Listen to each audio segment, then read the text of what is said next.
ஒரு சிறிய கிராமத்தில் விவசாயி ஒருவன் வாழ்ந்து வந்தான். அவன் இரவு பகல் பார்க்காமல் கடுமையாக உழைக்கக்கூடியவன். அவனிடம் நன்றாக வேலை செய்யக்கூடிய ஒரு கழுதையும் இருந்தது. அவ்வாறு அவன் ஒரு நாள் வயல்வெளியில் வேலை செய்து கொண்டிருந்தான். அப்பொழுது விலை மதிப்புமிக்க வைரக்கல் ஒன்று அவன் கண்ணில் தென்பட்டது. அந்த கல் கண்களை கவரக்கூடியதாக இருந்தது. ஆனால் அது விலை மதிப்பற்ற வைரக்கல் என்பது அந்த விவசாயிக்கு தெரியவில்லை. அந்த விலை மதிப்பற்ற வைரக்கல்லை தன் கழுதையின் கழுத்தில் மாட்டி அவ்வூரில் சுற்றி வந்தான். அவ்வாறு அவன் கழுதையுடன் அவன் ஒரு நாள் கடைவீதிக்கு செல்லும் பொழுது அங்கிருந்த வணிகர் ஒருவர் அந்த கல்லை பற்றி வினவினார். பின்பு வெறும் 100 ரூபாய் கொடுத்து அந்த வணிகன் அந்த வைரக்கல்லை பெற்றுக்கொண்டார்.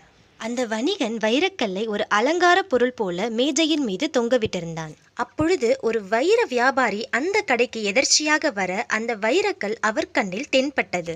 அந்த கல்லை பற்றி வணிகனிடம் அவர் விசாரித்தார். அந்த வணிகன் அதை 100 ரூபாய்க்கு ஒருவரிடம் வாங்கியதாக கூறினார். அதற்கு அந்த வைர வியாபாரி தனக்கு அந்த வைரக்கல் வேண்டும் என்று கேட்டார். வணிகன் 150 ரூபாய் கொடுத்தால் அந்த வைரக்கல்லை தருகிறேன் என்று சொன்னார். அதற்கு வைர வியாபாரி 150 ரூபாய் மிகவும் அதிகம், நான் 130 ரூபாய் தருகிறேன், எனக்கு அந்த வைரக்கல்லை கொடு என்று கேட்டார்.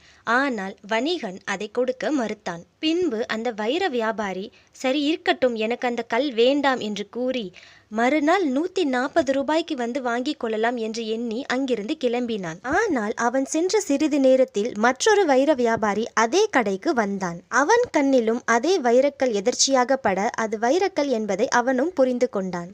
பின்பு வணிகன் கூறியபடி 150 ரூபாய் கொடுத்து அந்த வைரக்கல்லை வாங்கி கொண்டான். மறுநாள் பேரம் பேசி வேண்டாம் என்று சென்ற முதல் வைர வியாபாரி அதே கடைக்கு வந்து அந்த வைரக்கல்லை பற்றி கேட்டான்.